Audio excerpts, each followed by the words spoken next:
Barchaga salom o'rtoqlar. Sizlar bilan har doimgidek Usvoy Craft. Bugungi videorolikda biz yangi qishlog'i o'zimizni ofisimizni, ya'ni uyimizni yasashimiz kerak bo'ladi. Biz uyimizni devorini qurishdan boshlaymiz. Davayte bo'lmasam uyimizni devorini quramiz.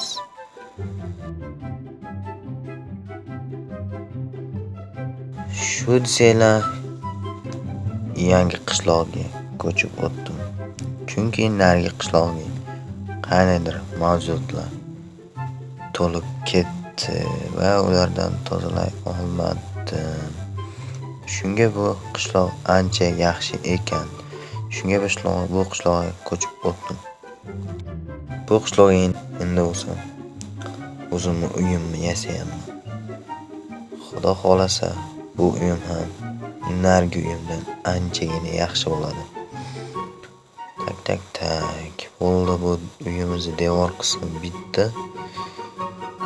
Endi bo'lsa tom qismini yopib olsak bo'lgani. Shu videoni ko'rib like bosmasdan, obuna bosmasdan chiqib ketasizlar. Nimaga shunaqa bo'lmadi? Bo'ldi, bu uyimizni tomi ham bitib qoldi. Endi bo'lsa omdga kiradigan joyga bitta taxtama biron nima qilib qo'ysak yaxshi bo'ladi. Bo'ldi, bu ham bitdi. Endi bo'lsa uyimizni yer qismini taxta qilishimiz kerak. Birinchi o'rinda derazani yopib olishimiz bo'lar ekanmiz.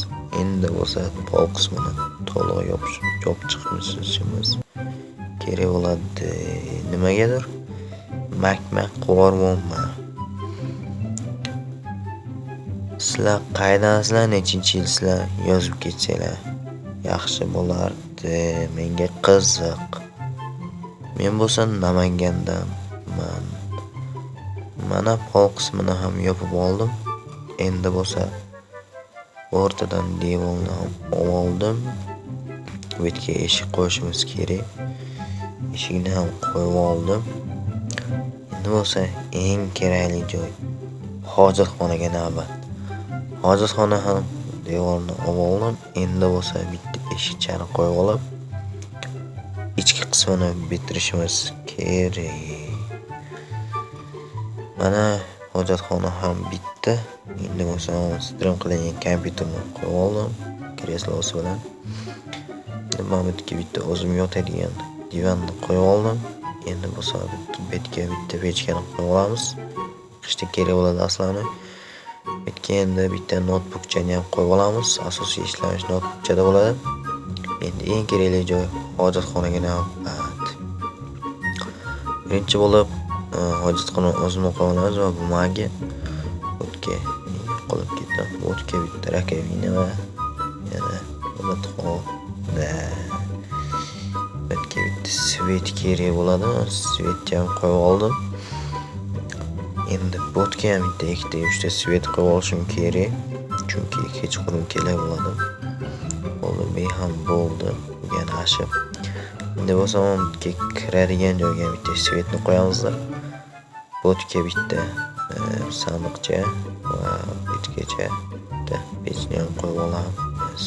Videorolik shundan iborat. Mana ko'rib turibsizlar, videoroligimiz o'z nihoyasiga yetdi. Videorolik qiziqarli bo'lgan bo'lsa, hozir like bosib, obuna bo'lishni unutmang. Sizlar bilan har doimgidek Usvoy. Hammaga xayr, sog' bo'linglar.